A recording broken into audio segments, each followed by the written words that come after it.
এই গুরু এবং বৈষ্ণবের কাছে আপনি যা যা চাইবেন তাই তাই পেয়ে যাবেন,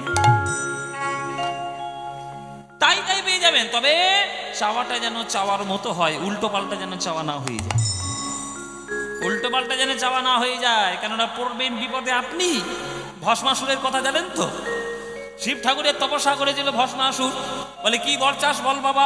বলে ঠাকুর আমায় এমন বর দাও যার মাথায় হাত রাখবো সে যেন জ্বলে যায়, সে যেন ভস্ম হয়ে যায়। বলে শিব না বুঝেই তথাস্তু বলে দিয়েছে।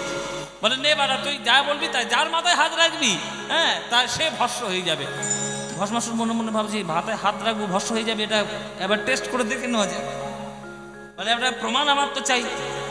শিবটাও বলছে প্রমাণ চাস মানে কি বলতে যাচ্ছিস? বলে তাহলে ঠাকুর আপনার মাথায় হাত দিয়ে একবার দেখি আপনি জ্বলেন কিনা।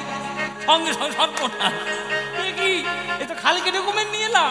এই বলে শিব ঠাকুর এবার ছুটতে শুরু করেছে, পাগলের মতো ছুটছে, ভক্তের জ্বালায় ভগবান ছুটছে। বলে এবার মাথায় হাত রাখলেই জ্বলে মরবো।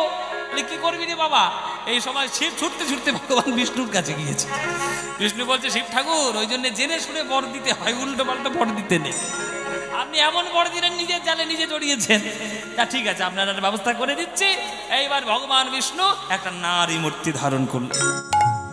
ভস্মাসুর যে রাস্তা দিয়ে ছুটে ছুটে আসছে সেই রাস্তায় গিয়ে বিষ্ণু এই নারী মূর্তি ধারণ করে কি সুন্দর নাচছে। এবার রূপে মোহিত হয়ে গেল ভস্মাসুর। এবার মোহিত হয়ে গিয়ে এবার সে যেমন করে নাচছে এবার এও তেমন করে নাচছে ভস্মাসুর। তুমি আমার সঙ্গে নৃত্য করতে পারবে? বলে হ্যাঁ নৃত্য করতে পারবো না কেন, তুমি যেমন করে নাচবে আমিও নাচবো। বলে তাহলে আমার অঙ্গভঙ্গি দেখো। এইবার নাচতে নাচতে নাচতে নাচতে মাথায় নিজেই হাত দিয়েছে বিষ্ণু। এইভাবে বিষ্ণু একটা মুদ্রা দেখিয়েছে, নাচের মুদ্রা। নিজের মাথায় যেই হাত দিয়েছে ভস্মাসুরও দিয়েছে নিজের মাথায় হাত। যেই নিজের মাথায় হাত দেবে দাও দাও দাও দাও।